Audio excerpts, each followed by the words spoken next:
specialized vehicle contingent led by Civil Leader Peter Zulfikar Rosha. Now approaching towards the civil place. এই প্যাকেজে রয়েছে এডি ladder, telehandler, brush tender এবং 50 mobile crime, যা বিমান দুর্ঘটনা, অগ্নি নির্বাপন, উদ্ধার কার্যক্রম ও জাতীয় দুর্যোগ মোকাবিলার গুরুত্বপূর্ণ ভূমিকা রাখে। এবার এগিয়ে আছে বর্ডারের বাংলাদেশের যান্ত্রিক দপ্তর। এর নেতৃত্বে রয়েছে বর্ডারের বাংলাদেশের অধিনায়ক lieutenant colonel Tarun Hasan. Protocol Bangladesh Mechanized Foreign Procedure, led by Lieutenant Colonel Tajul Hasan Khan, advancing toward the saluting day. প্রথমে অভিবাদন মঞ্চে দিকে এগিয়ে আসছে মোটরসাইকেল দল। সীমান্তের রাস্তাঘাটগুলো সাধারণত সরু প্রকৃতির হওয়ায় চোরাচালান প্রতিরোধ কল্পে মোটরসাইকেলই একমাত্র উত্তম বাহন হিসেবে বিবেচিত।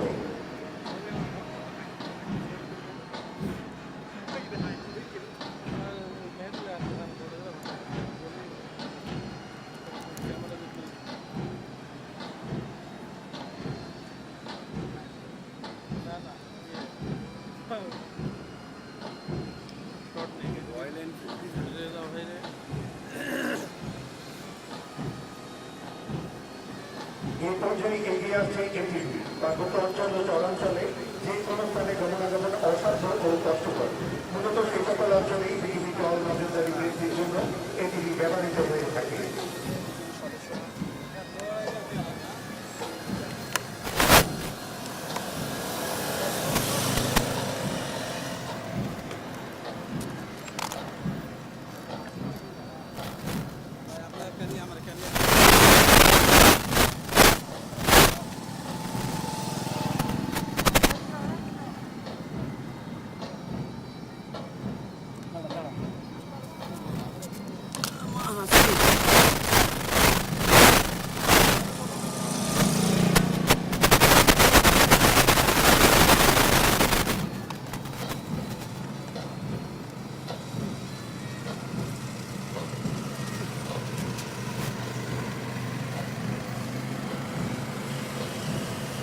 এগিয়ে আসছে এনটিএন গাইডের ওপর বর্ডার বাংলাদেশকে প্রত্যাখ্যান জরুরি ও কার্যকর করার লক্ষ্যে বাহিনীতে নতুন 14টি এনটিএন গাইডের ওপর স্থাপন করা হয়েছে।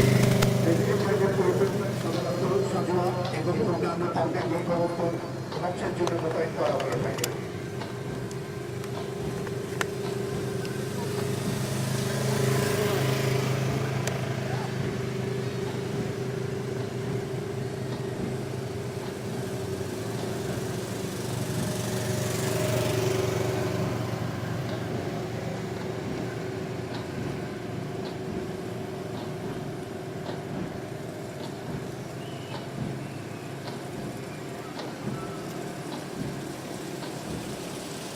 এরপর রয়েছে এপিসি ও আরসিবি।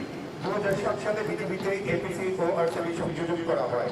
বাহিনীর সক্ষমতা বৃদ্ধি ও বহিঃশত্রুর আক্রমণ প্রতিহত করতে এপিসি ও আরসিবি কার্যকারিতা অনস্বীকার্য।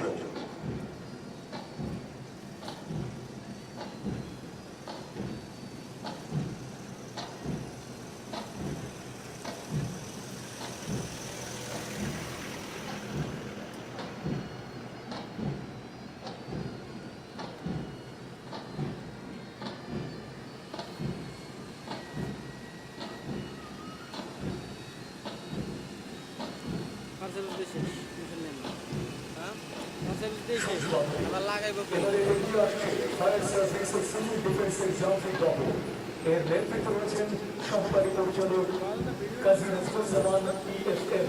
তার সাথে রয়েছেন উপ সহকারী পরিচালক আব্দুল মান্নান ইএফএম এবং এক্সটেনশন মন্দিরাম মন্ডল।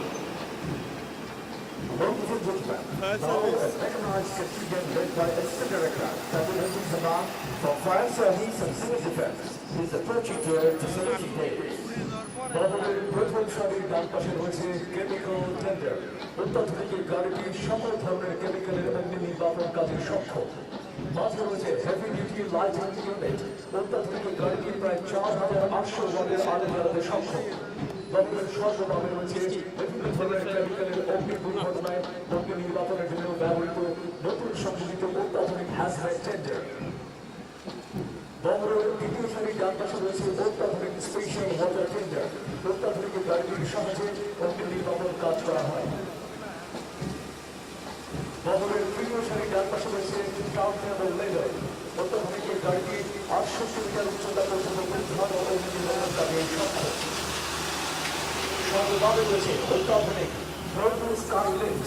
অত্যাধুনিক এই গাড়ির সাহায্যে 56 মিটার পর্যন্ত উচ্চতায় উদ্ধার ও অগ্নি নির্বাপন কাজ করা যায়।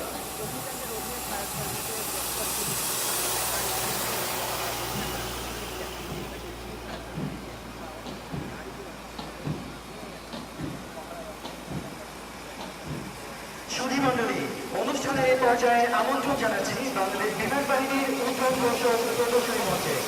এই প্রদর্শনীতে অংশগ্রহণ করবে 5টি F7, একটি L410, 4টি গ্রপ G120TP, একটি অগাস্টা 139er, 2টি বেল 212, 4টি Mi-17 সুইফট হেলিকপ্টার, 5টি KAW, 3টি C-130 এবং একটি MiG-29 যুদ্ধ বিমান।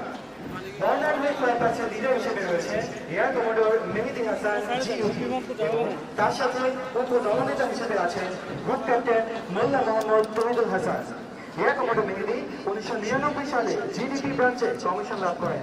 তিনি বাংলাদেশ বিমান বাহিনীর বিভিন্ন উইং এবং ইউনিটে অধিনায়ক হিসেবে দায়িত্ব পালন করেন। তিনি দেশ ও বিদেশ হতে বিভিন্ন পেশাগত প্রশিক্ষণ কৃতিত্বের সাথে সম্পন্ন করেন।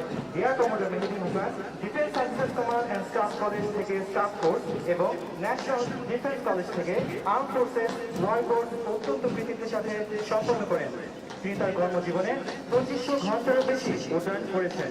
বর্তমানে তিনি বিমান বাহিনী ঘাঁটি জোহরের উড্ডয়ন শাখার অধিনায়ক হিসেবে কর্মরত আছেন। Deputy flight leader group captain Molla Mohammad Tohidul Hasan 2000 সালে বাংলাদেশ বিমান বাহিনী একাডেমি হতে জিডিপি শাখায় কমিশন লাভ করেন। তিনি দেশ ও বিদেশ হতে বিভিন্ন পেশাগত প্রশিক্ষণ কৃতিত্বের সাথে সম্পন্ন করেন। বর্তমানে তিনি বিমান বাহিনী একাডেমির উড্ডয়ন শাখার অধিনায়ক হিসেবে কর্মরত আছেন। সুধীমণ্ডলী, প্রথমে উত্তর আকাশে আসার দৃশ্যে